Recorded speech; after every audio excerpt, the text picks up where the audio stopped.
Tito Dentro Love Story presents The CEO Unleash Your Wife, written by Tin.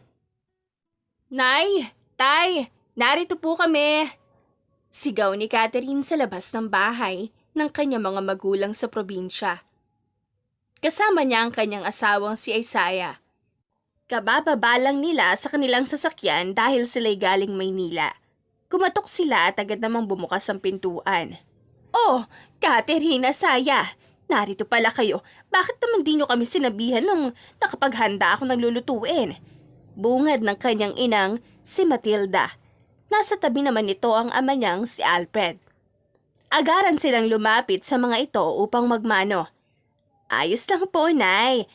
Hindi rin naman kami magtatagal dito dahil may aasikasuhin pa kami sa kumpanya. Tugon ni Catherine dito. Magandang umaga, Nay, Tay. Pasensya na po at biglaan lamang ito. Magalang na pagbati ni Isaiah sa mga biyanan. O siya, pumasok na muna kayo at magpahinga. Pag-anyaya ni Matilda sa dalawa. Kung ganun, hindi kayo manananghalian dito. Si Alfred naman na nagsalita nang sila ay maupo sa sala. Hindi na po, Tay. May tatapusin muna kasi si Isaiah na trabaho bago kami tumulak sa Tagaytay para sa isang business trip. Sagot ni Catherine. Si Isaiah ay isang kilalang CEO sa malaking kumpanya. Nakilala ni Catherine ang asawa sa kumpanya nito dahil siya ay isang business intern noong nag-aaral pa lamang siya sa kursong Business Administration. 5 taon ang tanda nito sa kanya. Business trip, hindi bakasyon? Kunot noong tanong pa ng kanyang ama. Anong gagawin mo roon, anak? Tutulong ka ba sa asawa mo? Dagdag na tanong naman ng kanyang ina. Isasama po ako ni Isaiah doon at mamamasyal naman ako kaya hindi ako mabuburyo. Sagot niya. Sigurado ka ba yan, anak? At mag-isa kang lalabas habang nasa trabaho ang asawa mo. Hindi ba delikado yon? Nag-aalalang tanong pa ni Matilda. Anak, ayos lang naman kung dito ka muna habang wala ang asawa mo. Suhestyon naman ni Alfred. Huwag po kayong mag-alala, hindi ko po pababayaan ang asawa ko. 2 araw lang naman ang business trip at pagkatapos nun ay maaari na kaming magbakasyon doon. Sabi ni Isaiah. Kung iyan ang desisyon nyo, wala na kaming magagawa. Marahang tugon naman ni Matilda. At isa pa po, hindi ako sanay na hindi ko kasama si Catherine ng matagal.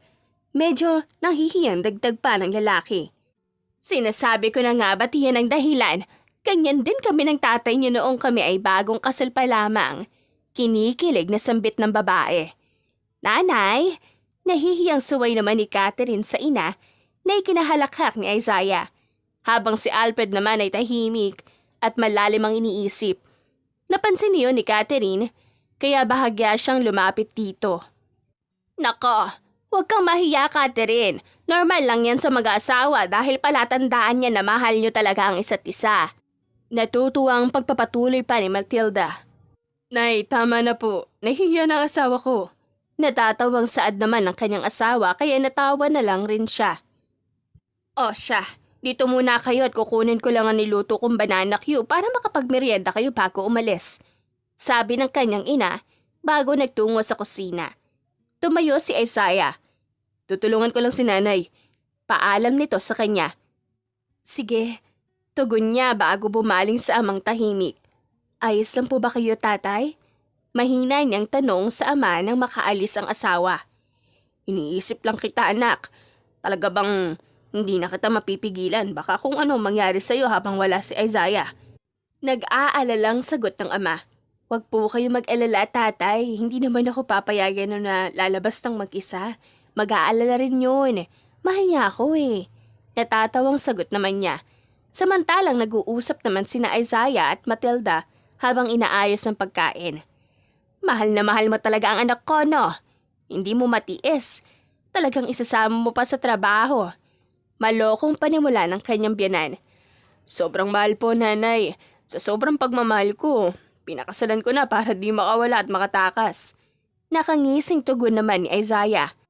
Ganyan ang galawang Isaiah. Pagmamalaki pa nito kaya natawa siya. Ngunit kalaunan ay naging seryoso rin sila. Basta ang tandaan mo, mahalin mo ng buo si Catherine.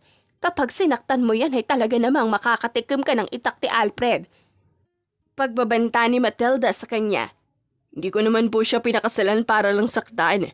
Pinakasalan ko po siya para mahalin at makasama sa hirap at ginhawa. Seryosong saad naman niya. Mabuti kung ganun, anak. Halika na sa sala. Anyaya nito. Merienda muna. Anunsyo ni Matilda nang sila ay makalabas ng kusina. Luto mo ito, nanay. Siguradong masarap. Bungad ni Catherine nang makita ang merienda. Oo naman. Masarap ako magluto. May halong pagmamahal. Pagmamayabang naman ang matanda. Kumakain sila habang nag-uusap tungkol sa iba't ibang bagay.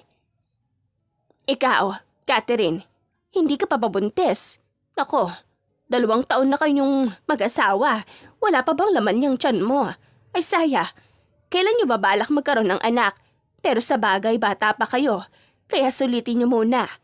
Mahabang litanya ni Matilda nang mapadpad sila sa ganoong usapan. Nanay naman, namumulang reklamo ni Catherine. Kapag handa na po ang asawa ko, saka kami magpaplano. Nakangiting tugon naman ni Isaiah. Aba, dapat lang. Huwag mong pilitin ang anak ko kung ayaw pa. Sabat naman ni Alfred. Naalala ko nung buntis ako kay Catherine. 2 beses ako napahamak kaya alalang-alala ko noon. Siyempre baka maapektuhan siya sa loob ng sinapupunan ko. Sabi ng ina ni Catherine habang nagbabalik tanaw. Bakit, Nay? Ano nangyari sa inyo? Interesadong tanong ni Isaiah. Kasi, noong nasa trabaho ang tatay niyo, nahulog ako sa hagdanan. Sa ikalawa naman, nabundol ako ng isang tricycle, kaya sobra kami nag-aalala noon ni Alfred. Iniisip namin na baka magkakaroon ng depresya sa katawan o sa pag-iisip. Ay salamat sa Diyos, wala naman. Buti na lang at hindi nabaliw ang anak ko. Mahabang kwento ni Matilda sa dalawa at bahagyang natawa. Talaga po, hindi ko akalain na ganun ang nangyari sa inyo. Hindi makapaniwalang saad ni Isaiah. Pero sa huling sinabi niyo, nanay, hindi po kayo sigurado. Bakit, iho? Baliw ba ang anak ko? Nauutal na tanong ng matandang babae sa kanya sabay tingin kay Catherine. Di po natin masasabing hindi siya baliw, nay. Dahil, pabiti niyang sabi. Dahil ano? Dahil baliw na baliw po sa akin ang anak niyo.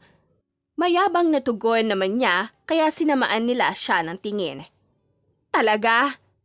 Sino kaya tong nagsabi sa akin hindi mabubuhay nang wala ako? Pang-iinis naman ni Catherine. Oo na, ako na yun. Ako naman lagi, totoo naman. Madramang pagsasang-ayon niya kaya natawa silang lahat. Lumipas ang 1 oras nang mapagpasyahan ng mag-asawang umuwi na. Mag-iingat kayo palagi mga anak. Huwag niyong kalilimutang magdasal sa Panginoon ha. Nakangiting pagpapaalala ni Matilda nang sila'y nasa labas na. Oo naman po, nanay. Mag-ingat din po kayo ni tatay dito at huwag kalilimutang uminom ng gamot ha. Tugon naman ni Catherine. Habang sina Isaiah at Alfred naman ang nag-uusap sa gilid. Ingatan mo ang anak ko, Isaiah. Maiitak talaga kita kapag umiyak yan. Pagbabanta naman ni Alfred kay Isaiah. Gaya ng palagi nitong sinasabi sa kanya na otomatiko naman niyang ikinatango. Hindi ko po magagawa yon sa kanya, tatay. At kapag umiyak man, hindi dahil sa sakit at lungkot, kundi sa saya. Pagpapanatag ng lalaki sa matanda. Dapat lang. O siya, mag-ingat kayo sa biyahe. Tugon ni Alfred at tinapik ang kanyang balikat. Kumaway si Catherine sa mga magulang habang sila ay nakasakay na sa kotse paalis. Habang sila ay nasa biyahe, hindi mapigilan ni Catherine ang magsalita. Mahal, tawag niya sa asawang seryosong magmamaneho. Bakit? Marahang tanong ni Isaiah at nalingon siya saglit bago humarap ulit sa kalsada. Ano kayang mangyayari sa korte kapag sisigaw ako ng Objection, Your Honor! Habang may pinagdedebatehan ang mga abogado, kuryosong tanong niya. Ikaw na sa susunod ang uupo sa lugar ng nasasakdal.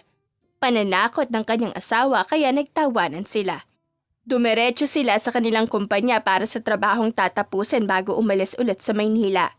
Naglakad sila habang ang kamay ni Isaiah ay nasa baywang ni Catherine. Magandang umaga, Sir Isaiah. Magandang umaga, Ma'am Catherine. Pati ng mga empleyado. Tumango lamang si Isaiah habang si Catherine naman ay ngumiti sa mga ito. Magandang umaga. Wag lang puro trabaho ang atupagan nyo ha. Isipin ninyo ang inyong sarili. Malambing na paalala niya sa mga ito.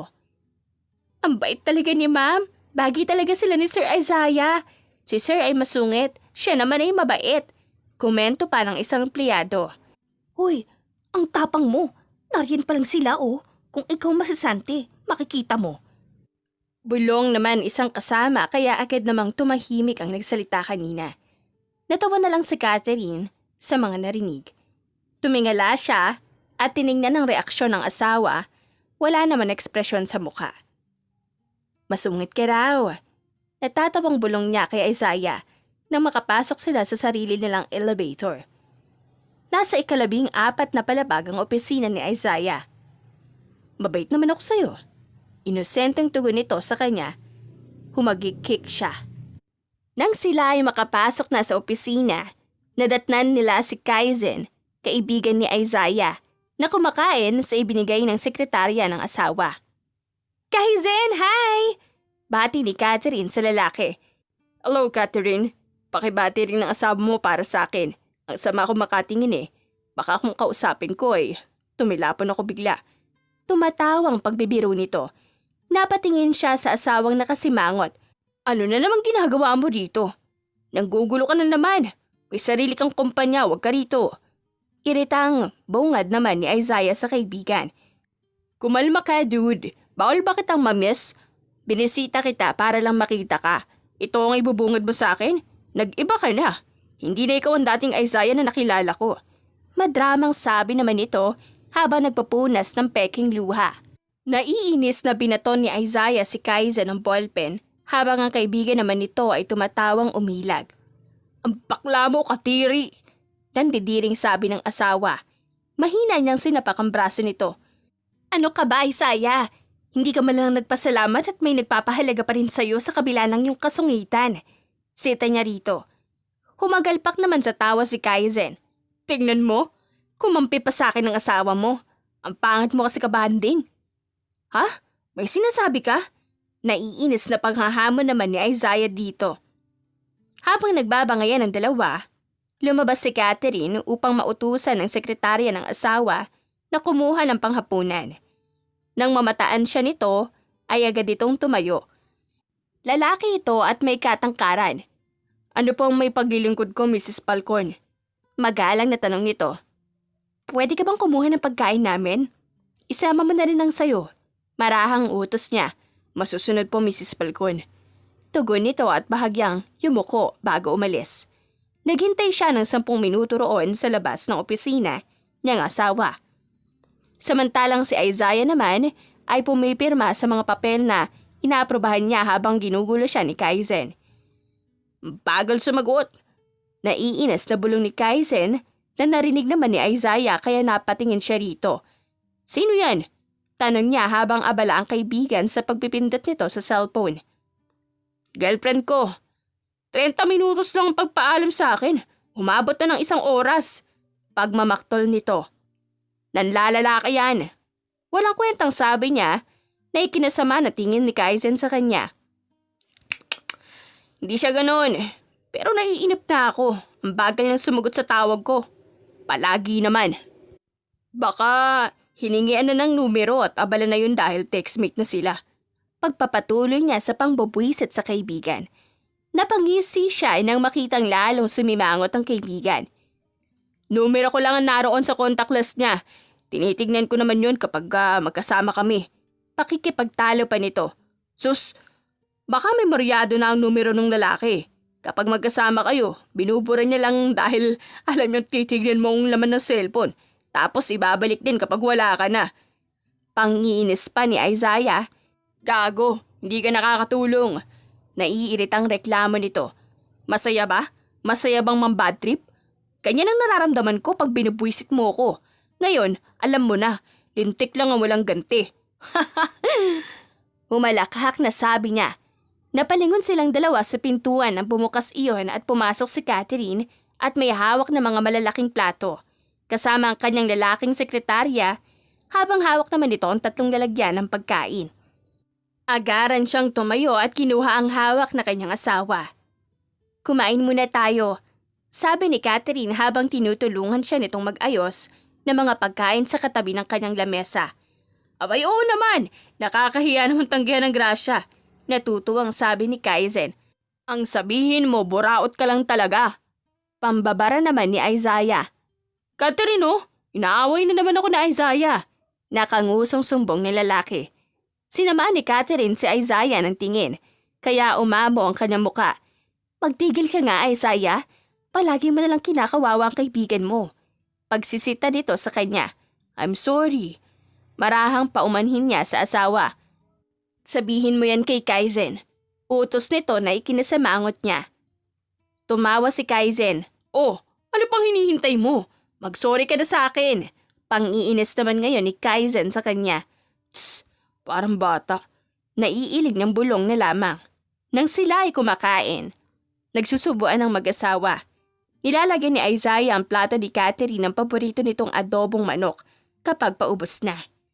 Mahal, tama na, busog na ako. Bahala ka, papangat ako nun kapag tumaba ako. Malambing na pagpipigil ni Catherine kay Isaiah. Mahal, ang ganda mo pa rin kahit tumaba ka pa. At saka ano bang problema kung mataba ka? Hindi naman kita minahal dahil lang riyan sa katawan at maganda mong muka. Minahal kita dahil ikaw yan. Malambing na sabi naman ni Isaiah sa asawa. Ang sweet mo talaga sa akin. Kinikilig na komento ng kanyang asawa kaya natawa siya. Tumikhim si Kaizen na kanina pa sila pinapanood sa kanilang harapan. Ang sweet nyo naman. Sarkastikong sabi nito. Gusto ko na rin yatang magpakasal. Kumalma ka dude, libog lang yan. Paninira naman ni Isaiah. Isaiah? Nagbabantang tawag ng kanyang asawa kaya mabilis siyang umiti ng peke. E di magpakasal ka na, masarap ang buhay may asawa. Plastic na sabi niya sa kaibigan. Dumaan ang 2 oras na pananatili nila sa kumpanya dahil na rin sa tinatapos ni Isaiah. Mag-ingat kayo sa pupuntahan nyo. Alam nyo namang palaging may umaaligid. Seryosong sabi ni Kaizen. Habang naglalakad sila palabas ng kumpanya, si Catherine ay nasa kanilang likuran dahil nakikipag-usap pa ito sa mga ilang empleyado. Hindi na bago sa kanila ang natatanggap na banta at atake mula sa mga taong mapanganib na pilit ibinababa ang kanilang kumpanya dahil sa inggit. Ngunit hindi iyon hinahayaan ni Isaiah. Ang ikinababahala niya lang ay ang kanyang asawa dahil alam niyang si Catherine na ang main target ng mga kalaban. Sasama si Lando sa amin. Yung isa sa mga malalakas na tauhan ko, hindi ko sila hahayaang manalo. Seryoso ring sagot ni Isaiah. Ngunit ang ipinagtataka niya, sa mga nagdaang buwan, ay wala silang natatanggap na atake mula sa mga ito. Hindi na lang niya iyon isinatinig. Tumango ang kanyang kaibigan. Mabuti kung ganun, mauna na ako. Tinapik niya sa balikat ang kaibigan. Mag-ingat ka rin. Hinintay niya muna ang ilang sandali ang asawa bago umuwi para makapag-impake ng ilang gamit. Ang dami mo namang gamit, mahal. Parang pang 1 taon na yan Komento ni Isaiah nang makita niya ang 3 malalaking bagahe. Sumimangot si Catherine. Para marami akong pagpipilian. Tugon nito. Wala nang nagawa si Isaiah at binuhat na lang ang mga bagahe at ipinasok sa sasakyan. Handa ka na ba, mahal? Malambing na tanong ni Isaiah sa asawa habang pinagbubuksan niya ito ng pintuan. Si Lando ay may sariling sasakyan na kasunod sa kanila. Oo naman, matagal na akong hindi nakakapunta sa Tagaytay kaya masaya ako. Nakangiting sagot ni Catherine. O baka naman na-miss mo lang na kulitin si Manang Miranda. Pagbibiro pa niya. Nang marinig nito ang pangalan na kanyang binigkas, ay tumawa ito. Grabe ka naman! Grabe ka talaga. Miss ko na tuloy si Manang. Si Manang Miranda ay nasa edad 50 na. Ito ang tagapangalaga sa kanilang bahay bakasyunan sa Tagaytay. Nag-uusap at nagtatawanan ng mag-asawa sa loob ng kanilang sasakyan habang nasa biyahe. Ngunit lingid sa kanilang kaalaman, may mga nakabantay sa kanilang galaw. Sa kalagitnaan ng biyahe, tumunog ang cellphone ni Isaiah. Is there something wrong? Seryosong bungad ni Isaiah. Sino yan? Mahinang bulong ni Catherine sa kanya. Si Lando, sagot niya sa asawa. May kakaiba po akong nararamdaman, Mr. Falcon. Nasa paligid lang sila. Pagtutukoy ni Lando sa mga kalaban na ikinaalerto ni Isaiah at agad na tumingin sa asawa. Napansin niyo ni Catherine kaya kinabahan ito. Bakit? May nangyayari ba? Tawagan mo mga kasamahan at sabihin ang lokasyon natin. Alam mo na ang gagawin. Pagmamando niya sa tauhan. Areglado, boss. Tugon ni Lando. Pinatay niya ang tawag at binalingan ng babae. Makinig ka, mahal. May mga kalabang nasa paligid. But don't worry. All you have to do right now is to trust me. Poprotektahan kita. Matatag ngunit may halong takot sa sinabi ni Isaiah kay Catherine. Hindi matatakuting tao si Isaiah. Sa katunayan, ay kaya niyang labanan ng mag-isa ang lahat ng kalaban. Mula pagkabata ay sinanay na siya kung paano lumaban. Ngunit ibang usapan na kapag nadamay ang kanyang asawa. May tiwala ko sa'yo. Nakangiti man, ngunit naluluhang sambit nito. Mahal na mahal kita. Ang pagsasalita ni Isaiah ay naputol ng biglang nabasag ang bintana sa banda ni Catherine, kaya napatali ito. Napamura si Isaiah at agad na inilabas ang baril mula sa kanyang bulsa. Bahagya niyang ibinaba ang salamin sa banda niya upang makabaril. Mahal! Yuko! Sigaw niya. Agad namang sumunod si Catherine. Nakipagbarilan siya sa mga lumabas na nakaitim habang nagmamaneho. Abala rin si Lando sa pakikipagbarilan sa likuran. Ay saya! Wala pa bang mga tauhan? Umiiyak na tanong ni Catherine habang nakayuko sa sahig. Shh! Malapit na sila! Huwag ka na umiyak, please! Pakikiusap niya rito habang abala sa pakikipagbarilan. Ayoko pang mamatay! Iyak nito. Tumayo ito at yumakap na mahigpit sa kanya, kaya napayakap din siya rito, gamit ang libreng kamay. Mahal, hindi ka mamamatay! Malambing na sambit niya. Nagulat sila nang matamaan ng isang gulong ng kanilang sasakyan kaya gumewang ito. At hindi inaasahang may isang itim na sasakyan sa unahan kaya agad niyang iniliko ang manubela at saka pumreno. Sanhi ng pagluwag sa yakap niya sa asawa. Hindi na niya napansin na ang gilid pala ng kalsada ay isang bangin. Kaya sa pagliko niya ay tumagilid ang kanilang sasakyan sa banda ni Catherine. Kaya aksidenteng tumilapon ito palabas sa nabutas na bintana sa banda ni Catherine. Ay, saya! Catherine! Sigaw nila pareho. Pilit na hinabol ni Isaiah ang katawan ni Catherine gamit ang isang kamay. Ngunit ganun na lang ang takot niya nang hindi niya ito maabot at dumiretso na sa loob ng bangin. Shit! Catherine! Nanginginig na sigaw niya at agad na lumabas upang sundan kung saan nahulog ang asawa. Ang kanyang takot ay dumoble nang hindi na niya ito makita. Mahal! Mahal! Umiiyak na tawag pa niya habang nakadungaw sa ibaba. Sakto namang palapit na ang mga kalaban, kaya galit siyang sumugod. Papatayin ko kayo! Ang gagalaiting sigaw niya at gigil na pinagbabaril ang mga ito. May naramdaman siyang atake sa kanyang likuran, kaya umilag siya at habang nakikipagbarilan, ginamit niya ang isang kamay upang masalo ang kamay ng kalaban. Inikot niya ang katawan nito habang mahigpit na hawak ang isang pulso nito upang mabali ang braso. Aray! Daing ng lalaki. Mahina ka pala eh. Galit na komento niya rito. Mas dumami ang mga kalaban. Ang kawawang lalaking hawak niya ay ginawa niyang panangga kaya ito ang natatamaan. Nasaan na ang tapang mo ngayon, Isaiah? Ang yabang mo kapag may mga gwardya nakaalikid sa'yo. Sigaw ng kung sino man mula sa kalaban. May akmang susugod sa kanyang gilid nang bigla niyang sinipa ito kaya ang lalaki ay halos lumipa dahil sa malakas niyang puwersa. Mayabang talaga ako dahil may ipinagyayabang naman. Sigaw rin niya pabalik habang nakikipaglaban. Sakto namang dumating na ang mga tauhan niya kaya napatingin siya roon. Mabilis na lumabas sa mga ito at agad na sumugod.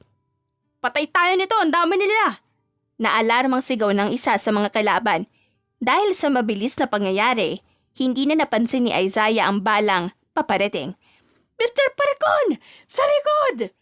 Sigaw ng isa sa kanyang mga tauhan at binaril ang kalaban sa kanyang likuran. Ngunit huli na ang lahat dahil natamaan na siya sa likod, tapat sa kanyang dibdib. Napaluhod siya sa panghihina. Si Mr. Isaiah natamaan! Sigaw ng isang tauhan. Agad na may umakay sa kanya ngunit dahil sa sakit at pagkaubos ng dugo, natumba ulit siya. Ang asawa ko, hanapin niyo. Nang hihinang utos niya sa mga tauhan. Areglado, boss! Tugon ng isa. Tumango siya bago nawala ng malay. Nagising si Isaiah sa ospital makalipas ng 5 araw pagkatapos ng insidente. Catherine... Unang bigkas niya pagkatapos magmulat. Agad na lumapit ang kanyang mga magulang. Thank God, you're awake. Naiiyak na bungad ng kanyang inang, si Luciana. Kumusta ang pakiramdam mo, anak? Tanong naman ni Israel. Pinilit niyang bumangon kaya inalalayan siya ng dalawa. Nasaan ang asawa ko? Tanong niya. Natahimik ang mga ito. Sa tingin ko ay kailangan mo muna magpahinga, anak. Sabi ng doktor ay pwede ka nang umuwi kapag nagising ka na. Sabi ni Luciana na may alanganing ngiti. Hindi iyon pinansin ni Isaiah at bumaling sa amang hindi makatingin sa kanya ng diretsyo. Dad, nasan si Catherine? Gusto ko siyang makita.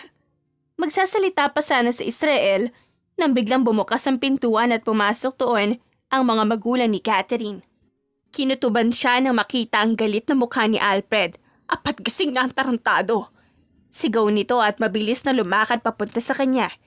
Akmang kukwelyuhan siya nito nang mabilis na napigilan ni na Matilda at Israel. Alfredo! Sabay na sigaw ni na Matilda at Luciana. Kumalma ka muna, Blae. Di pa masyadong magaling si Isaiah. Saka lang ako kakalma kapag naibalik na sa akin ang buhay ang anak ko. Ilang araw nang hinahanap, wala pa rin. Baka raw patay na. Patay na siya at natangay ng alon. Kasalanan mo to. Kung hindi mo lang sana isinama sa trabaho mo, hindi ito mangyayari. Sigaw ni Alfred habang tinuturo-turo siya. Sina Israel at ang umiiyak na Matilda ay pinipigilan itong makalapit sa kanya para siyang binubuhusan ng malamig na tubig sa narinig. Hindi pa nahanap ang asawa ko. Nang hihina at tila wala sa sariling tanong niya. Tama na, Alfred. Aksidente nangyari at walang may gusto noon. Naluluhang pag-aawat naman ni Luciana. Napabayaan mo siya. Nangako ka sa akin. Pagpapatuloy nito sa pagsigaw, hindi pinansin si Luciana. Napasinghap siya at agad na tumayo bago kinuha mga nakitang gamit niya sa lamesa. Ay, Saya, saan ka pupunta? Hindi ka pa lubusang gumagaling. Pigil ni Matilda sa kanya. Ay, Saya, kailangan mo muna magpahinga, anak. Pagmamakaawa naman ang kanyang ina. Mas lalo kung hindi makakapagpahinga kung hindi ko makikita si Catherine. Hanapin ko siya. Nanginginig niyang sambit at lumabas ng ospital. Huwag kang magpapakita sa akin kung wala kang maihaharap na kahit anino ng anak ko. Maiitak talaga kita. Pahabol pa ni Alfred. Opo, tatay. Matatag na sigaw niya mula sa labas ng kwartong nilisan. Habang naglalakad palabas, tumawag siya sa isang tauhan niya. Kabadong suminghap ito sa kabilang linya bago nagsalita. Mr. Falcon, di po talaga namin mahanap si Mrs. Falcon. Pero ginagawa naman po namin ang lahat. Sa mga katagang iyon, ay nakadagdag sa kanya ito ng takot. Halugugin niyo sa buong mundo mga magagaling na investigador at ipahanap si Catherine. Utos niya rito. Masusunod, Mr. Falcon. Tugon nito. Pinatay niya ang tawag at saka pumara ng taxi pauwi sa bahay nilang mag-asawa upang makapag-ayos. Hindi ako naniniwalang wala ka na, mahal. Hintayin mo ko. Mahahanap din kita. Bulong niya sa hangin. Nagising naman si Catherine sa isang kwartong puro puti ang paligid at napakatahimik. Sinubukan niyang bumangon ngunit napanguwi siya na makaramdam ng sakit sa katawan. Aray, daing niya habang sapo ang ulo. Agad na lumapit ang mag-asawang nagbabantay sa kanya nang marinig siya. Salamat at gising ka na anak. Naluluhang bungad ang isang ginang sa kanya habang hinahaplos ang braso niya. Tatawagin ko lang ang doktor. Sabi naman ng lalaking nasa edad na 50 bago lumabas ng kwarto. Nasa langit na ba ako? Mahina niyang tanong na bahagyang ikinatawa ng babae. Nasa ospital ka, iya. Na-aksidente ka kaya nawalan ka ng malay. Tugon nito. Sino ka? At anong nangyari? Tanong pa niya. Tumikim ang matandang babae at nagdadalawang isip na magsalita. Ako ang iyong inaanak. Ako si Perlita. Sakay ka ng isang bus na galing sa Maynila at papunta rito sa probinsya. Magbabakasyon ka lang sana rito dahil sa Maynila ka nagtatrabaho. Pero sa kasamaang palad na aksidente kayo dahil may kabanggaan yung bus na sinasakyan mo. Salaysay naman nito. Kung ganun, ilang araw akong tulog. At sino ako? Bakit wala akong maalala? Sunod-sunod na tanong niya dahil siya ay nababahala. Huminga ng malalim ang matanda at iniwas ang tingin sa kanya. 9 na buwan ka ng tulog at ngayon ka lang nagising. Nakumotos ka, iha. Ikaw si Rosette. Si Rosette Gonzales. Tumama ang iyong ulo sa matigas na bagay. Dahilan ng pagkawala ng iyong memorya. Pahayag nito. At sino po siya? Tanong niya. Tinutukoy ang lalaki. Siya si Alberto, ang iyong ama. Marahang sagot ni Perlita. Kamusta ang pakiramdam mo, miss? Magaang tanong ng doktor sa kanya habang kinukuhanan siya ng vital signs. Masakit ang katawan at medyo nakirot ang ulo ko, Dok. At wala akong maalala. Sagot niya. Tumango-tango ang doktor habang nagsusulat sa hawak nito. Inaasahan na magkakaroon ka ng amnesia dahil sa nangyari sa'yo. At tungkol naman sa sakit ng katawan at ulo mo, normal lang yan. Dahil sa mahabang panahon mong pagkakatulog, nakangiting paliwanag nito. Babalik din memorya ko, di ba? Kinabahang tanong niya. Huwag ka mag-alala at babalik din ang iyong memorya kung tuloy-tuloy ang pag-inom mo ng gamot. Nakangiting sagot ng doktor. Salamat naman po kung ganun. Bahagyang nakangiti niyang saad. Sa ngayon, magpahinga ka muna at bukas pwede ka nang umuwi. Bumaling ang doktor sa magulang niya. At huwag niyo po siyang kalitaan ng painumin siya ng gamot upang mas madali siyang gumaling. Paalala niya sa mga ito. Salamat, doktora. Pagpapasalamat ni Alberto rito. Wala pong anuman. Ginagawa ko lang ang trabaho ko. Mauna na po ako. Tugon naman ng doktor bago lumabas. Ano pong tawag ko sa inyo kung ganun? Panimula ni Catherine sa dalawa. Tinatawag mo kaming nanay at tatay, anak. Sagot ni Alberto. Tumango siya. Gusto ko pong umupo, tatay. Agad namang umalalay sa kanya ang mag-asawa. Anong gusto mong kainin, anak? Ikukuha kita, sabi ni Perlita. Umiling si Catherine. Tubig na lang po, nanay. O sige. Habang naghihintay, bumaling naman siya ngayon kay Alberto sa tabi niya. Saang hospital po ito? Tanong niya sa lalaki. Nandito lang tayo sa public hospital dito sa probinsya, iha. Sagot nito. Kung 9 na buwan ako rito, ibig sabihin, malaki magagastos natin. Mayaman po ba tayo, tatay? Kuryosong tanong niya.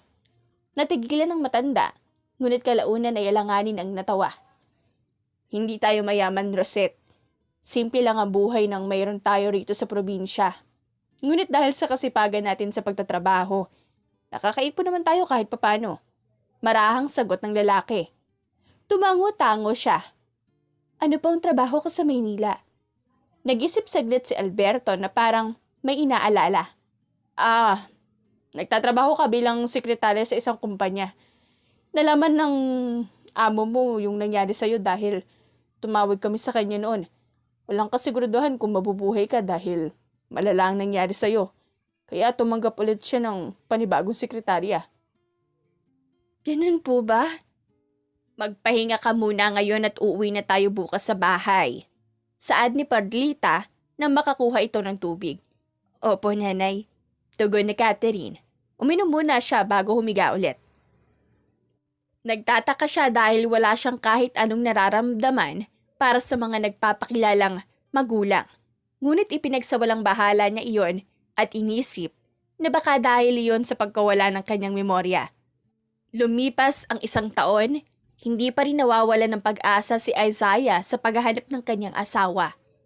Anak, magpahinga ka naman kahit ilang minuto lang. Palagi ka na lang tutok sa trabaho na halos hindi ka na umuwi sa bahay nyo. Parang pinapatay mo na rin na sarili mo. Ni hindi ka pa nga kumakain. Puro na lang alak ang laman ng tiyan mo. Naaawang sabi ni Luciana sa kanya habang siya ay nagbabasa ng financial report. Ma'am, kapag wala akong ginawa, maaalala ko lang ang asawa ko. Ganon din kapag nasa bahay ako. Malamig na saad ni Isaiah. Pero anak, kailangan din ng katawan mo ang magpahinga. Pilitin mong umusad kahit mairap, anak. Umuusad po ako. Tingnan mo, nakakapagtrabaho ko. Kahit ang hirap. Sagot niya sa nanginginig na boses. Hindi ka nakakausad. Nariyan ka pa rin sa nakaraan. Ni hindi ka nga nakakapagpahinga. Laban naman ang ina. Hindi siya sumagot at pinagpatuloy ang trabaho. Never let the bad situation bring out the worst in you. Be strong and choose to be positive, anak. Gawin mong inspirasyon ang pagkawala ni Catherine para tumayo at magsikap. Huwag ka sumuko sa paghahanap dahil isa rin ako sa mga naniniwalang buhay pa siya. Pagpapatuloy ni Luciana. Kinabukasan, maaga siyang umalis para gawin ang isa pa niyang trabaho. Gawin niyo lahat ng inyong makakaya upang mahanap ang asawa ko. Malamig na utos niya sa 3 pinakamagaling na investigador sa mundo. Nag-uusap sila sa araw na yon sa isang mamahaling kainan. Bukod sa 3 kasama niya, naroon din si Kaizen at ang isa niyang tauhan. Hindi ka pa rin ba sumusuko, sir? Baka po talagang patay na si Ma'am. Agad na putol ang pagsasalita ng tauhan niya nang kuwelyuhan niya ito. Kung ikaw kaya ang patayin ko. Sigaw niya sa pagbumukha nito. Agad na umawat si Kaizen. Dude, kalma. Daming tao rito. Nakakahiya kung mag-iiskandalo ka. Pagpapakalma pa nito. Marahas niyang binatawan ng tauhan at umupo ulit. Pasensya na, boss. Nakayukong paumanhin nito. Hindi niya ito pinansin at sinenyasan na lamang ang mga investigador na magsalita. Sa pinuntahan kong lugar, Mr. Falcon, may nakapagsabing may kamukha raw na babae ang asawa niyo.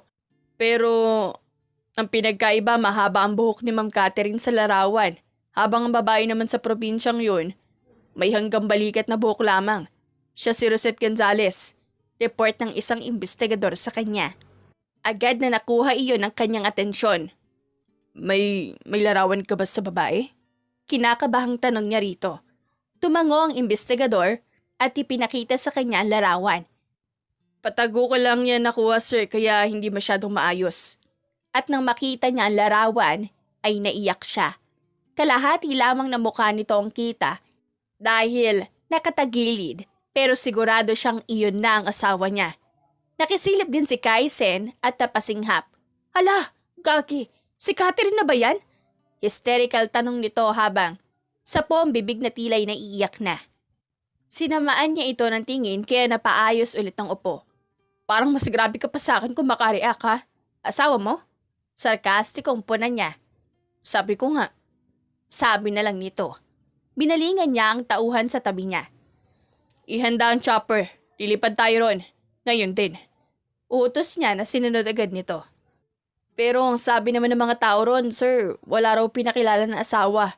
Dagdag naman ng isang investigador. Natigilan si Isaiah. Bakit kaya? Nagtatakang tanong niya. Lahat ng bagay, may rason. Mali mo, ginawa lang yun ni Catherine para protektahan ka. Panghuhula ni Kaizen. Di ko kailangan ng proteksyon. Siyang may kailangan nun. Tugon ni Isaiah. Pagkatapos ay naglakad na siya, palabas upang makapaghanda. Pre, sama ako! Sigaw ni Kaizen at humabol, kasama ang 3 investigador. Sa kabilang dako, si Catherine naman ay nagpapahinga sa ilalim ng puno sa dalampasigan. Kasama ang kaibigang si Annalyn. Araw ng linggo iyon, at kagagaling lang nila sa bayan upang magbenta ng isda. Ang malas naman talaga. Pagtatalak ni Annalyn habang tinitingnan ang pagkaing binili nito sa bayan. Huwag ka nga maingay, bestie. Ang boses mo, umabot na sa bayan. Saway naman niya. Hindi, bestie. Tiniis ko kahit takam na takam ako sa lumpiang binili ko. Kita mo naman. Binabad ko pa sa suka para lang makain dito tapos turon pala. Palatak pa nito at sinapo ang noo. Hindi ka naman kasi nagtanong sa tindera. Natatawang sagot ni Catherine. Hindi ko talaga matanggap. Pagdadraman ni Annalyn, pinisil niya ang matabang pisngi ng kaibigan na mas ikinabusangot nito. May pisngi ka naman, huwag mong pakilaman ang akin. Nakangusong sambit nito. Ang cute mo kasi, o siya, itapon mo na lang yung turon kung ayaw mo. Pero sayang, sayang naman talaga. Nagreklamo lang ako pero kakain din. Saad nito at isinubo ang kalahati ng turon na may suka. Ngumiwi siya. Anong lasa? Masarap pa rin, masiglang sagot nito. Lahat naman ng pagkain masarap para sa'yo. Tama ka yan, bestie. Ewan ko nga rin kung kumakain pa ba ako para mabuhay o nabubuhay na lang para kumain. Natatawang biro ni Annalyn at natawa na lang rin siya. Lumipas ang 5 minutong pananahimik nila, naging seryoso rin si Annalyn. Maiba tayo, bestie.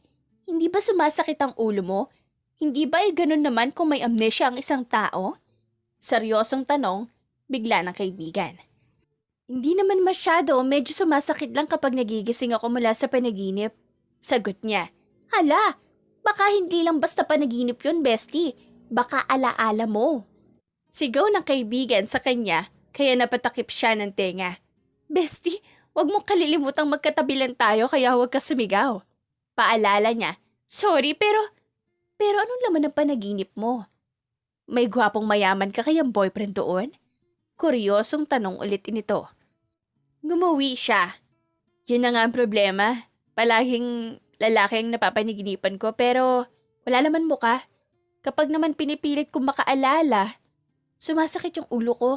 Ako, bestie, huwag mong pilitin na sarili mo. Kung ayaw talaga, huwag ipilit, masasaktan ka lang. Pangangaral ni Annalyn sa kanya. Saan mo pinaghuhugutan yun, bestie? May gusto ka na ba? Ikaw ha? Tukso niya rito. Wala ah. Uuwi na nga ako. Namumulang depensa naman ito at nagligpit na ng gamit. Sus, palusot pero tama ka baka hinahanap na rin ako ni nanay. Sabi naman niya at nagligpit na rin. Sabay silang tumayo. Maaga ulit tayo bukas, bestie ha? Tulog mantika ka pa naman. Paalala nito sa kanya. Oo na, sige, bye bestie. Paalam niya at tinungo na ang daang papunta sa bahay nila. Magkaiba ang direksyon na tinahak ng magkaibigan. Si Catherine ay sa kanluran habang si Annalyn naman ay pasilangan. Sa kabilang banda naman, kabababa lamang ni Isaiah kasama ang kaibigan at ang 3 investigador sa chopper. Sa likod nila ay ang 3 tauhan din. Nakakapagtaka. Bakit napadpad dito si Catherine? Parang ang layo naman yata. Komento ni Kaizen habang sila ay naglalakad patungo sa tinutuluyan ni Catherine. Maging ako nga rin ay nagtataka. Mandang gumawa nito sa amin. Mapanganib niyang tugon. Habang sila ay naglalakad pa lamang sa buhanginan, napatigil siya dahil nakita niya ang isang magandang babae. May hawak na timba na mag-isang naglalakad. Kinabahan siya. Kamukhang kamukha ng kanyang asawa. Hala! Si Catherine! Bulalas ni Kaizen sa kanyang tabi. Mabilis siyang naglakad patungo rito. Mahal! Tawag niya habang si Catherine naman ay nagulat sa presensya nito. Po? Ano po yun? Litong tanong nito sa kanya. Napasinghap siya. Mahal, hindi mo na ba ako maalala? Ako ang asawa mo. Miss na kita, Catherine. Pumipiyok na sabi niya habang nakatitig dito. Dahan-dahan niya itong niyakap kaya hindi nakagalaw ang babae dahil sa gulat. Umiyak siya sa balikat nito. Ngunit hindi nagtagal ay kumalas ito. Anong pinagsasasabi mo? Hindi ako si Catherine, ako si Rosette. Nagugulahang sambit nito. Hindi, ikaw ang asawa ko, ikaw si Catherine. Kunot doong sagot naman niya. Napasapo ito ng ulo. Aray! Daing nito at halos matumba. Agad siyang umalalay. Mahal, bakit? Ano nangyari? Natatarantang tanong niya. Bitawan mo ko, masakit ang ulo ko, parang hawa mo na. Umiiyak na sigaw ni Catherine. Hoy, hala, huwag ka magbiro ng ganyan, Catherine. Huwag mo sabing nagka-amnesia ka? Gulantang na sabi ni Kaizen at tumamay na rin. Dalhin natin siya sa ospital. Nagmamadaling sabi ni Isaiah at binuhat si Catherine na nawalan ng malay. Namutla siya dahil sa takot sa nangyari sa babae. Dude, wala tayong dalang panlupang sasakyan. Chopper lang ang mayroon tayo. Pagpapaalala ni Kaizen. Malapit lang ho rito ang ospital. Kaunting lakad lang, sir. Singit ng isang investigador. Then lead the way. Utos niya kaya nauna na itong naglakad. Lumapit sa kanya ang isang tauhan. Ako na po magbubuhat kay ma'am, sir. Pagmamagandang loob nito. Subukan mo. Pagbabanta niya. Natakot ito at dali-daling bumalik sa likod. Nakanguwing tinapik ni Kaizen ang balikat nito. Kaya na niya yan, tol. Asawa niya ang binubuhat kaya malabang kaya niya. Pagkarating sa ospital, ay agad silang inasikaso. Kumusta ang kalagayan niya, Dok? Tanong ni Isaiah habang nasa tabi niya ang walang malay na si Catherine. Maayos na ang lagay niya. Normal lang yan sa may amnesia kapag may alaalang pumapasok sa utak niya. Ngunit paalala lang, sir, na huwag pilitin ng pasyente na makaalala dahil may posibilidad na hindi na babalik ang ibang parte nito. Mahabang paliwanag ng babaeng doktor. Nagulat siya sa narinig. Amnesia? Nawalan ng alaala si Catherine? Gulantang at nababahalang tanong niya. Yes, naaksidente yan noon. Kaano-ano niyo ho ba ang pasyente at nasaan ang mga magulang niya? Naging pasyente ko to noon eh. Kunot noong tanong ng doktor. Halos hindi nakahanap ng sagot si Isaiah dahil sa narinig. Tobyo ko po siya. Pagsisinungaling niya at muntik pang madulas. Ganun ba, iho? O siya? Kapag nagising na siya, pwede nang magpahinga sa bahay. Huwag kalilimutang painumin ng gamot si Rosette para mapapadali ang paggaling. Maging mahaba sana ang pasensya niyo sa pasyente. Nakangiting habilin nito bago umalis. Ni hindi na siya nakapagpasalamat pa rito dahil sa daming iniisip. Napatingin siya sa asawang mahimbing na natutulog. I'm sorry, love. I'm sorry. Nahuli ako. Di man na kita naprotektahan gaya ng palagi kong pangako sa sarili ko at kila tatay. Naiiyak na sambit niya habang hinahaplos ang kamay nito. Ngayong nahanap na kita, sinisigurado kong babalik ka sa akin. Kung sino man ang gumawa nito, magbabayad siya. Mapanganib niyang bulong. Humalik siya sa noo nito bago lumabas. Bantayan niyo muna ang asawa ko. Bilin niya sa 3 tauhangan nasa labas ng pintuan. Areglado, boss! Sabay na bigkas ng mga ito. Sumunod kayo sa akin. Utos naman niya sa 3 investigador. Alamin niyo kung saan nagtatago ang gumawa nito kay Catherine. Dodoblehin ko ang ibibigay kong pera. Utos niya sa mga ito nang sila ay mapadpad sa tagong parte ng ospital. Masusunod, Mr. Falcon! Sabay-sabay na tugon ng 3. Kailangan ko ang impormasyon sa lalong madaling panahon, kaya simulan niyo na ngayon. Habilin pa niya at nauna nang bumalik sa loob. Nang pumasok siya sa loob ng kwarto ni Catherine, nadatnan niya si Kaizen na kumakain. Saan tayo manunuluyan ngayon, pare? Bungad nito sa kanya. Ipinauupahan ng kabilang parte ng bahay na tinutuluyan ni Catherine. Doon muna tayo pansamantala. Sagot niya at tumupo sa tabi ng asawa. Sigurado kang mabubuhay ka ron? Nakangising tanong ng kaibigan. Anong tingin mo sa akin? Sa aircon lang nabubuhay? Sarkastikong tanong naman niya. Samantalang nagising naman si Catherine dahil sa munting ingay na naririnig sa paligid. Nagmulat siya agad na nakita ang lalaking lumapit sa kanya kanina. Sakto namang napatingin sa kanya ito at agad na paayos ng upo. Kamusta ang pakiramdam mo? May masakit ba? Malambing na bungad dito sa kanya. Hindi niya alam kung bakit tila iba ang pakiramdam niya sa lalaking ito. Parang kinakabahan siya dahil sa kabog ng kanyang puso. Dahil parang yung lalaking nasa panaginip niya lang. Sino ka? Mahina niyang tanong dito. Ouch dude, masakit. Daing ni Kaizen na nasa isang upuan habang sa dibdib at nakatingin sa banda nila. Napawi ang ngiti ng lalaki at bahagyang nakitaan ng sakit sa ekspresyon. Ako si Isaiah. Huwag kang matakot. Hindi kita sasaktan. Magaang sagot nito. Nagpakilala ka bilang asawa ko? Totoo ba yun? Direktang tanong niya. Pwede ka nang umuwi kung gusto mo. Ihahatid ka namin. Pag-iiba ni Isaiah sa usapan. Kumunot ang kanyang noo sa asta ng lalaki. Hindi ito makatingin sa kanya ng diretsyo. Alam ba ito ni nanay at tatay? Tanong niya ulit ngunit ang isip ay nasa huling tanong niya kanina. Tumango si Isaiah. Tumawag kanina ang ospital sa mga magulang mo. At alam nilang ihahatid ka namin. Kilala ka ng mga magulang ko? Kuryosong tanong niya kay Isaiah. Mangungupahan ako sa bahay niyo kaya kilala nila ako. Tama. Kilala nila ako.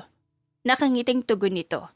Pagka-uwi nila, nakaabang na sina Perlita at Alberto sa labas.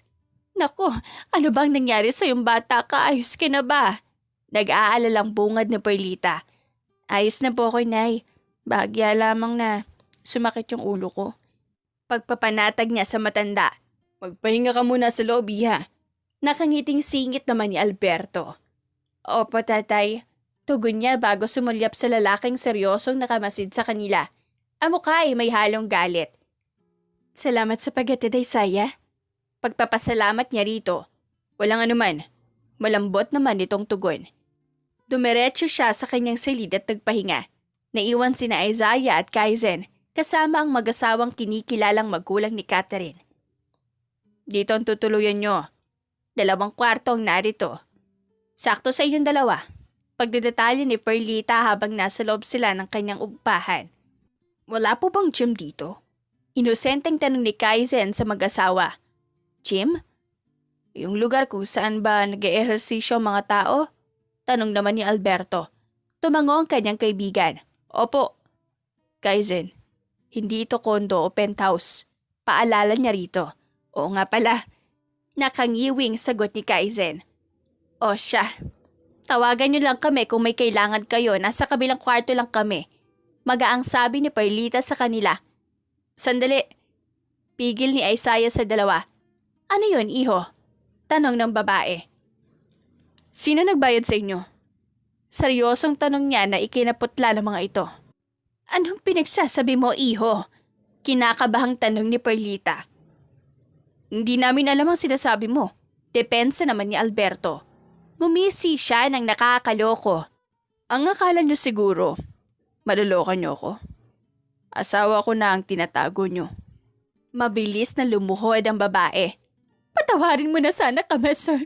Nabulag lang kami sa pera. Pinagsisisihan na po namin ang ginawang panloloko kay Rosette. Umiiyak na paliwanag nito. Sasabihin na namin kung sino, basta't huwag mo kaming sasaktan. Pagmamakaawa pa ng asawa nito. Huwag na huwag kayong magsisinungaling. Banta niya na ikinatango ng 2. Hindi namin alam ang buong pangalan ngunit ang tawag namin sa kanya ay Mr. Rico. May malaking galit sa pamilya mo dahil inagaw niyo raw ang lahat sa kanya. Natatakot na salaysay ng ginang. Rico Falcon? Agad na sambit niya. Papatayin niya raw kami kapag hindi namin siya sinunod kaya sobra kaming natakot. Pagpapatuloy ng matandang lalaki. Wala kaming inago sa kanya dahil unang-una sa lahat wala siyang pagmamayari. Ang lahat ng meron sa amin ngayon ay pinaghirapan namin ng mga magulang ko. Matigas na sabi niya.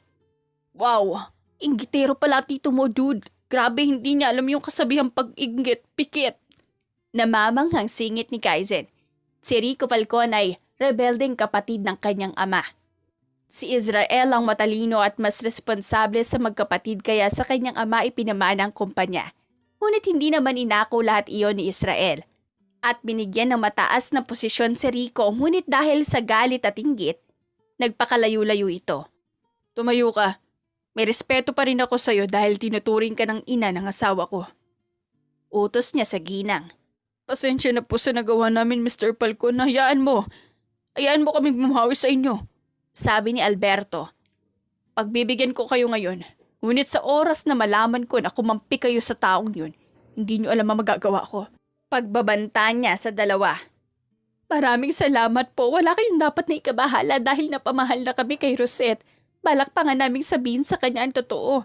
Nag-iipon lang talaga kami ng lakas ng loob. Kalmadong sagot naman ni Perlita. Siguraduhin niyo. At isa pa, Catherine po ang pangalan ng asawa ko, hindi Rosette. Pagtatama pa niya. Pasensya na po. Nakokonsensya ang sambit ng ginang. Sa gabing iyon, nagplano na si Isaiah upang mahuli si Rico. Papuntahin ang mga tauhan dito at kunin mo rin ang perang nakatago sa headquarter. Magpapanggap na ordinaryong tao lang sila at magbantay sa paligid. Dakpin niyo ngayon ang 2 pinagkakatiwalaan tauhang ni Rico at dalhin sa kampo. Utos ni Isaiah kay Lando sa kabilang linya. Ano po ang gagawin sa 2 tauhan, boss? Tanong nito. Huwag niyo silang sasaktan. Pupunta ako riyan mamayang hating gabi. Pahayag niya. Masusunod, boss. Tugon nito. At nang pumatak na ng 12:00 ng hating gabi, mag-isa siyang lumabas para pumunta sa kampo. Sa probinsya ring iyon. Sa mikling oras, nakapagpatayo ang kanyang mga tauhang kasama niya sa pagpunta rito ng kampo sa tagong parte ng probinsya. Nang makarating, nadatan niya ang 2 tauhan ni Rico na pinapaligiran ng kanyang tauhan. Anong kailangan mo sa amin? Mabagsik na tanong ng isa. Simple lang. Tataraydorin niyo ang hangal niyong amo. Kalmadong tugon niya. Bakit naman namin gagawin yun? Matalim na tanong rin ng isa. May mga pamilya kayo, hindi ba? At baon kayo sa utang. Sabi pa niya. Alam niya ang tungkol doon dahil ilang oras lang ang nakalipas na utusan ng mga investigador. Agad na may nakalat na impormasyon ng mga ito. Huwag mong gagalawin ng pamilya ko. Banta ng unang nagsalita kanina. Hindi ako tulad nyo nadadamay ng inosenteng tao. Ngunit kung kinakailangan, gagawin ko. Madilim niyang sagot. Anong gusto mong gawin namin?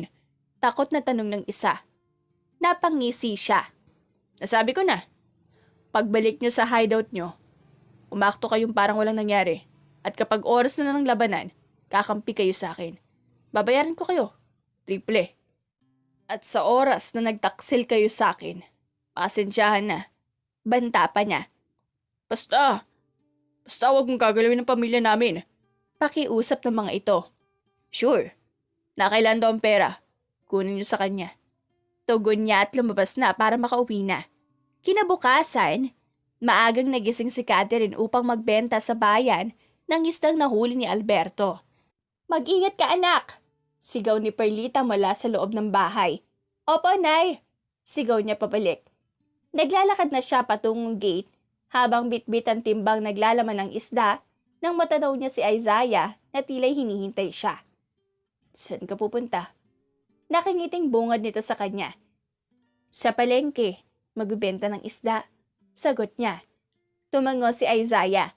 May kasama ka ba? Oo. Yung kaibigan ko. Dadaanan ko pa siya para sabay kaming pupunta. Lalaki? May pagtududa na tanong ng lalaki. Babae. Bakit? Kunot noong tanong din niya. Natanong ko lang. Pwede bang sumama? Nakangiting tanong pa nito. Ikaw ang bahala. Tugon niya rito. Palagi mo ba itong ginagawa? Pagbubukas ni Isaiah ng usapan habang sila ay naglalakad. Depende. Kung maraming naiahon si tatay, pero kung maliit lang, inuulam na lang namin. Tugon ni Catherine. Nang makita niya si Annalyn, ay nauna siyang maglakad. Bestie, magandang umaga. Bati niya sa kaibigan. Mas maganda ka pa sa umaga, Bestie. Pambobola naman ito. Nagtawanan sila. Napasinghap si Annalyn nang makita si Isaiah sa kanyang likuran. Hinila siya nito at sinimulan ng maglakad. Bestie? Sino yun? Boyfriend mo? Namamanghang bulong nito sa kanya. Hindi. Nangungupahan lang sa amin. Namumulang sagot niya. Ay, ba't nagdismayado ka, Bestie? Malisyosa ang tanong pa ng kaibigan. Baliw, nakakahiya lang. Depensa niya. Pero sa totoo lang, nakakalaglag panty ang itsura niya. Plus, mukhang mayaman. Kung manliligaw man sa'yo, wag mo nang palalampasin ha. Litaan niya ng kanyang kaibigan na mas lalo niyang ikinahiya. Pagdating nila sa palengke, maraming kababaihan ang suminghap at namangha kay Isaiah. Sandali, itali ko muna ang panty ko baka malaglag. Mahaderang tili ng babae ang narinig niya. Hoy babae, punasan mo yung laway mo. Nasa baba mo na oh. sabi ng isang babae. Hi, Pogi! Sigaw pa nung isa. Sa inis, hinawakan niya ang kamay ni Isaiah at inirapan ng mga babae. Dito ka lang, madiin na sabi niya sa lalaki, na bigla sa asta niya. Hindi niya alam kung bakit naiinis siya pero ayaw niya talagang pinagkakaguluhan si Isaiah. Okay, hindi ako alis sa tabi mo. Malambing na tugon naman ito. Ay, may nobya na. Bulong ng kung sinong babae na nagpangisi sa kanya. Nang makarating sila sa pwesto, ay nagayos na sila ng kanilang paninda. Tumulong naman si Isaiah. Ano yung kanina, bestie? Parang asawa kong makaangkin, ha? Panimula ni Annalyn. Nanguupahan nga sa bahay. Wala lang yun, no? Depensa niya. Nako, kung ikaw ay nasaktan, sinasabi ko sa'yo. Paalala ni Annalyn. Bakit naman ako masasaktan? Natatawang tanong niya. Pogi, isang kilang bangas nga. Malambing na sigaw ng babaeng mamimili kay Isaiah kaya agad siyang pumunta roon. 200 po ang 1 kilo. Matabang na singit niya. Nang makaalis ang babae, agad na humalakak si Annalyn. Bestie, 150 per kilo lang ang paninda natin. Nakakalokong paalala ni Annalyn. Sa huli, madaling naubos ang kanilang paninda dahil kay Isaiah. Ang dami mong babae. Naiiratang sabi niya bigla nang pauwi na sila. Hindi ko nga sila kinakausap. Inosenteng tugon ni Isaiah. Hindi siya sumagot at tumirap na lang. Silosa talaga. Ngumingising bulong ng lalaki. Minumura mo ba ako? Naiinis na bulyaw niya rito. Hindi ako marunong nun. Depensa ni Isaiah. Lumipas ang 2 buwan. Napalapit na si Catherine kay Isaiah. Nanliligaw si Isaiah dito. Mag-ingat kayo, ha? Huwag masyadong magpapagabi. Habilin ni Perlita kina Catherine at Isaiah sa gabing iyon. Opo, nanay. Kaarawan naman ni Annalyn, kaya hindi rin naman masyadong magtatagal ang salo-salo. Strikta kaya si tita. Pagtutukoy ni Catherine sa ina ni Annalyn.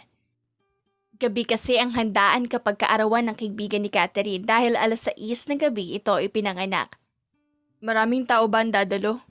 Tanong ni Isaiah habang sila ay naglalakad. Inaakbayan niya si Catherine na hindi naman pinansin ng babae. Mga pinsan at kaibigan lang naman niyang pupunta, sagot nito. Hindi ko nakikita si Kaizen. Nasaan na siya? Tanong bigla ni Catherine. Bakit mo natanong? Kunot noong tanong din niya. Kasi, curious ako. Nagugulo ang tugon ng babae. Umuwi na yun. Bakit ka curious? Naiinis na tanong pa niya. Nagsiselos ka na naman? Nagtatanong lang. Natatawang sagot ni Catherine.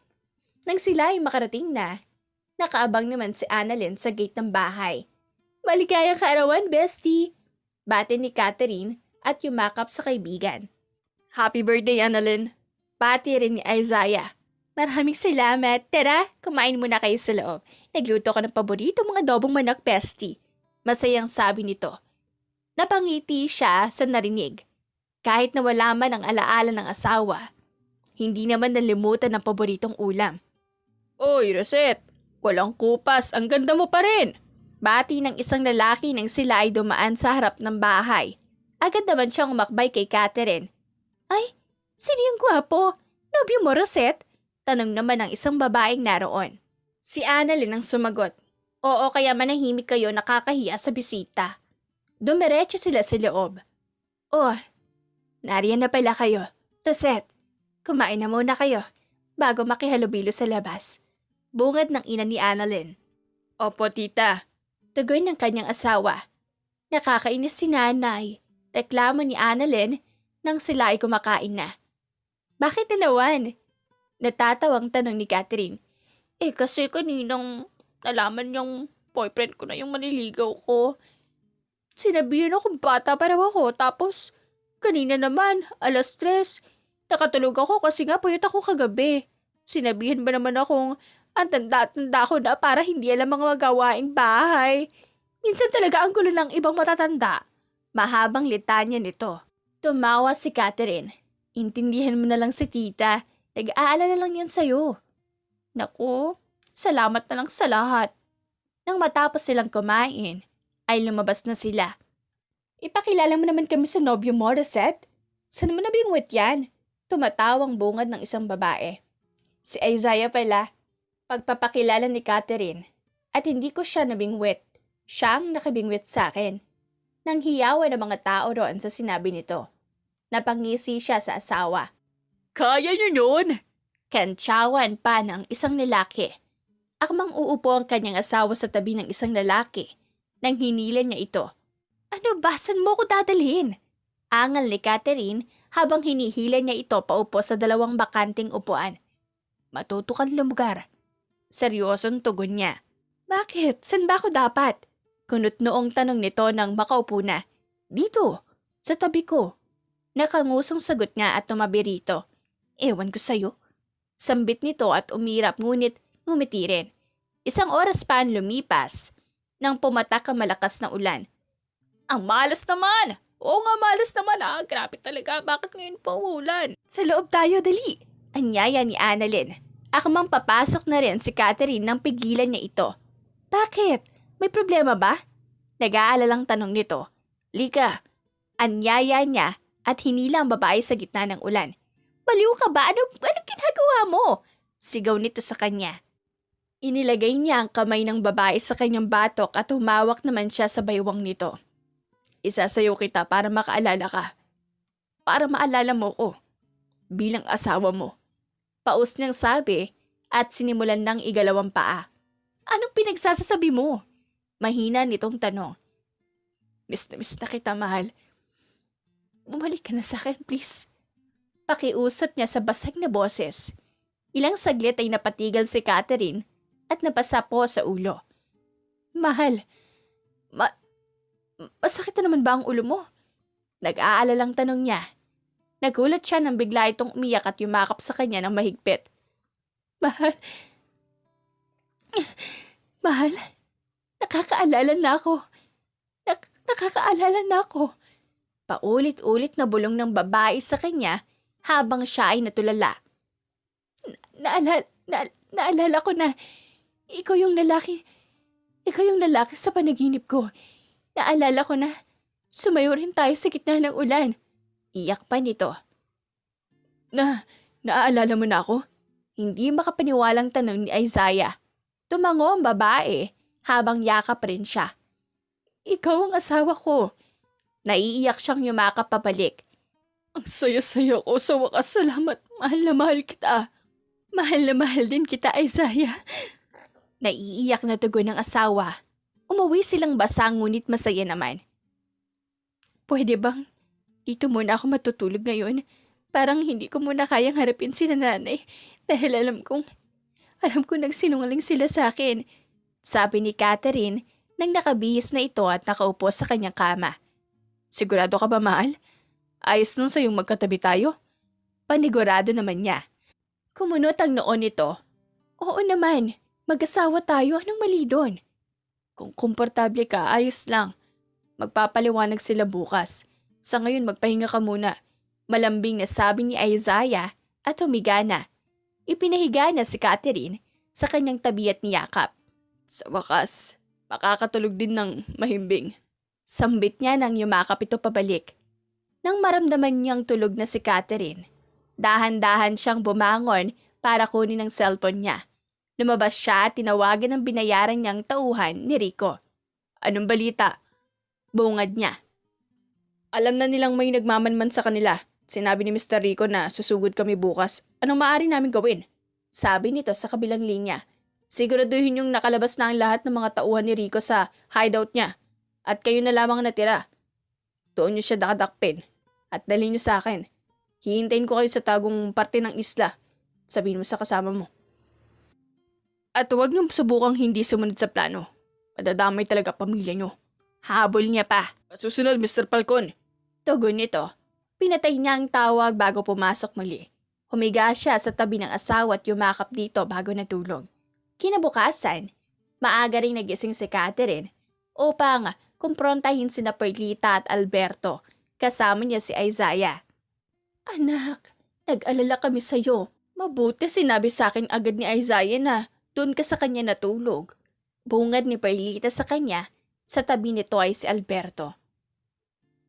Bakit kayo nagsinungaling sa akin? Matigas na tanong niya rito. Nagulat ang dalawa. Anak, magpapaliwanag kami sa'yo. Pakinggan mo kami, pakiusap. Nauutal na sabi nito. Mag-usap tayo. Sambit niya at umupo sa sopa. Tumabi sa kanya si Isaiah at hinawakan ng kamay. Naghihintay kami ng tamang panahon para sabihin sa iyo ang katotohanan. At ito na yata yun. Malungkot na panimula ni Alberto. Hindi aksidente ang nangyari sa iyo. Sinadyang pagkain ang inyong sasakyan upang mahulog kayo sa bangin. Ngunit naiwan si Isaiah at nabuhay ka pa. Kaya ang pangalawang plano ay ang itago ka. Pagsasalaysay ni Perlita. Kami ang dinakip nila at dinala sa liblib na parte ng dagat at nakita ka namin, anak.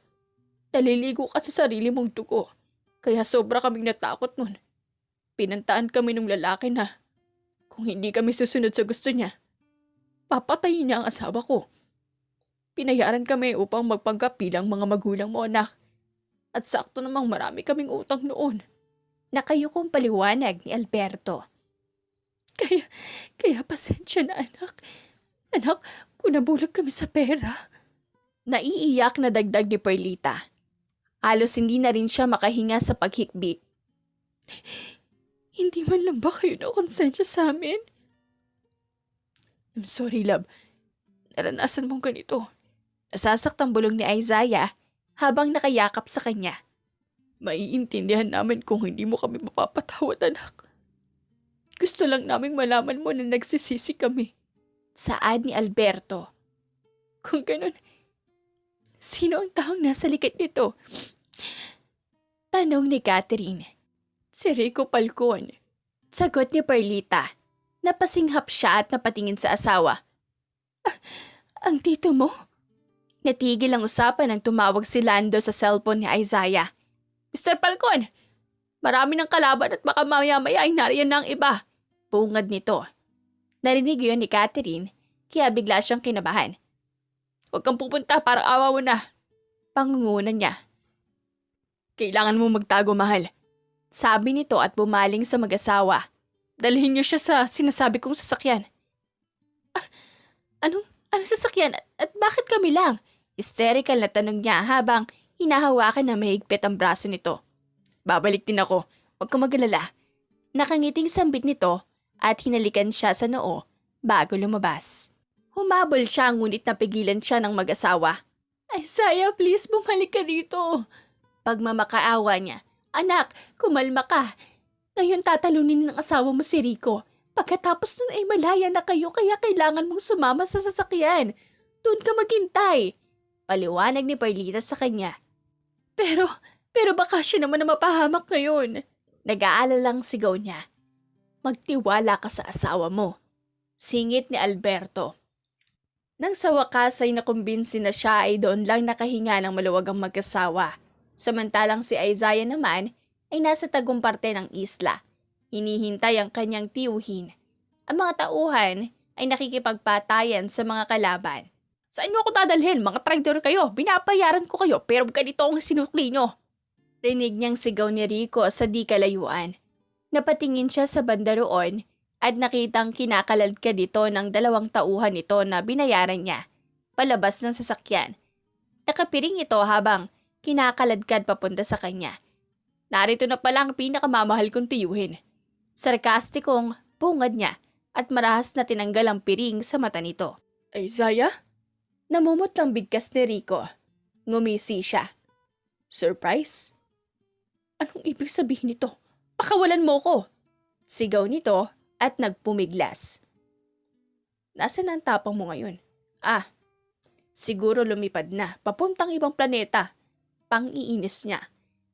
Kasalanan ito ng hayop mong ama. Kasalanan to ng pamilya mo. Paninisi pa nito. Oh, kami palang may kasalanan sa pagiging inggitero mo? Kunwaring gulat niyang bulalas. Tama lang nangyari sa asawa mo. Dahil sa kayabangan mo, hayop ka. Sigaw ni Rico. Sa galit ay malakas niyang sinuntok ang lalaki. Napahiga ito. Na dahil sa'yo, nawala ang asawa ko ng matagal. Malamig na sabi niya at tinapakan ng kamay nito. Dumaing ito. Nang dahil sa'yo, naghihirap siya ng matagal. Pagpapatuloy niya at binaril ang kaliwang binti nito, sumigaw ito sa sakit. At nang dahil sa'yo, muntik na siyang mawala sa akin. Sigaw niya at binaril ang kanan namang binti nito. Tama na! Nasasaktang pagmamakaawa nito. Kulang pa yan. Pero, ipasa sa kamay ko sa korte ang hustisya. Mauuna na ako dito. Hinahanap na ako ng asawa ko. Huling saad niya bago umalis. Iniwan ang kawawang tiyuhin. Pumasok sa sasakyan at agad na nakita ang nag-aalalang asawa. Agad siyang yumakap dito. I'm sorry for leaving you, mahal. Tinapos ko lang ang laban. Pinagsasapak nito ang kanyang dibdib habang umiiyak. Nakakainis ka. Hindi mo man lang ako iniisip bago ka lumabas. Palagi nga kitang iniisip eh. Biro niya at kinindatan nito. I hate you. Initang bulong nito at kumalas sa yakap. I love you more. Tugon nito at sinimulang magmaneho. Saan tayo pupunta? Nagtatakang tanong nito sa kanya. Iuuwi na kita sa bahay natin. Mag-aanda tayo para magpakasal ulit. Simpleng sagot niya. Talaga? Ikaw lang yata magpapakasal sa sarili mo. Ikaw lang ang may alam. Pinipigla mo ko. Namamanghang palatak nito. Humalakhak siya. Ngayon alam mo na. Lumipas ang ilang oras. Nakarating na sila sa kanilang bahay. Pagkapasok pa lang nila sa loob, tinambagad si Catherine ng yakap. Catherine! Sigaw ng kanyang ina at biyanan. Nanay, mommy! Naiiyak na tawag din niya sa mga ito at yumakap pabalik. Nag-alala kami na sobra sa'yo, salamat sa Diyos at ligtas ka. Umiiyak na sabi ni Matilda nang sila ay kumalas. Hindi ako kailanman naniwalang patay na si Catherine. Sabi naman ni Luciana. Sino ba kasing nagsabing patay na ang anak ko? Buhay na buhay oh! Naluluhang singit ng kanyang ama at yumakap siya. Tay, namiss po kita. Sambit niya. Masaya akong nakabalik ka, iha. Singit naman ni Israel. Thank you, Dad. Ang saya ko rin.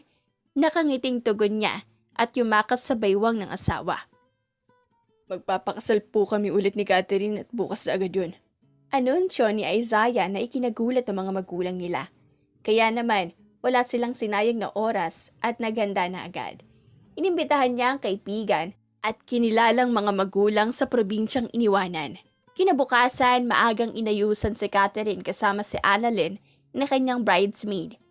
Grabe talaga, bestie. Di pa rin ako makapaniwala. Sino mag-aakalang ang isang bilyonaryo ay asawa pala ni Rosette Gonzalez na si Catherine Falcon pala? Namamanghang sabi ni Annalyn. Ako lang to. Pagpipiro niya. Nang nasa harapan na sila ng saradong pintuan ng simbahan, ay kinakabahan siya. Bestie, bakit ka tulala? May problema ba? Nag-aalalang tanong niya sa kaibigan nang napatingin siya rito. Bestie, pasensya na. Sobrang masaya ako para sa'yo. Pero kasi, yung sinain ko sa bahay, wala pa naman sila nanay. Reklamo nito. Ba't pa kasi nagluto ka? Papakainin naman din kita dito. Tugon niya. Pabigla-bigla ka kasi mali ko bang may kasalang magaganap kinabukasan. Habang si Isaiah naman ay hindi mapakali sa loob ng simbahan. Dude, para kang kiti-kiti. Reklamo ni Kaizen na kanyang best man. Nang sa wakas ay bumukas na ang pintuan. Agad niyang nakita ang napakagandang asawa. Ang ganda mo. Naluluhang bulong niya sa asawa. Inabutan siya ni Kaizen ng panyo. Oh, pamunos ng uhog mo. Ikaw babae, tinatanggap mo ba si lalaki bilang asawa habang buhay? Tanong ng pari nang nasa harap na silang pareho. Opo, Father. Tugon naman niya. By the power vested in me, I now pronounce you husband and wife. You may now kiss the bride. Anunsyo ng pare. Patagalin niyo ang kiss! Hiyaw ni Annalyn. Nakangiting nagtitigan silang dalawa at dahan-dahang naglapat ang kanilang labi. Isa pa! Kantsaw ni Kaizen kaya nagtawanan ng mga tao. Matapos nun ay pumunta na sila sa reception para kumain. Para hindi boring, may palaro tayo. Anunsyo ng MC. Naglalakad ito sa harap ng bisita. Silang mag-asawa naman ay nakaupo sa nakahandang upuan nila. Kung sino ang may alam ng sagot, sasagutin dito sa harap. Sabi pa nito. Unang tanong, ano ang pambansang damit ng mga babae? Tanong nito. Agad na tumakbo sa harap si Kaizen. Crop top! Akin na yung premyo! Nagtawa na ng mga bisita. Hoy! Pinagsasasabi mo! Pilipin yan ang tamang sagot! Pakikipaglaban naman ni Annalyn. Tama sagot ko! Yun naman ang palagi niyo sinusuot! Pakikipagtalo ng lalaki. Nagtawanan silang mag-asawa at nagtinginan. Mahal na mahal kita, Isaiah. Pulong bigla ni Catherine. Mahal na mahal kita, Catherine ko. Wala nang makakapag-iwalay sa atin. Malambing na tugon naman ni Isaiah. Sinong mag-aakala na sa kabila ng napagtaanan ng dalawa ay naipaglaban pa rin ang kanilang pag-ibig hanggang sa huli at naging mas matatag pa. Nagkaroon ng 2 anak sina Catherine at Isaiah. Makalipas ng 5 taon, iyon ay sina Kiera at Elijah. Tumira sila sa pinatayo nilang bahay sa Tagaytay at doon, namuhay sila ng payapa at masagana. Wakas! If you like this story, please like and subscribe for more wonderful stories. Paalam!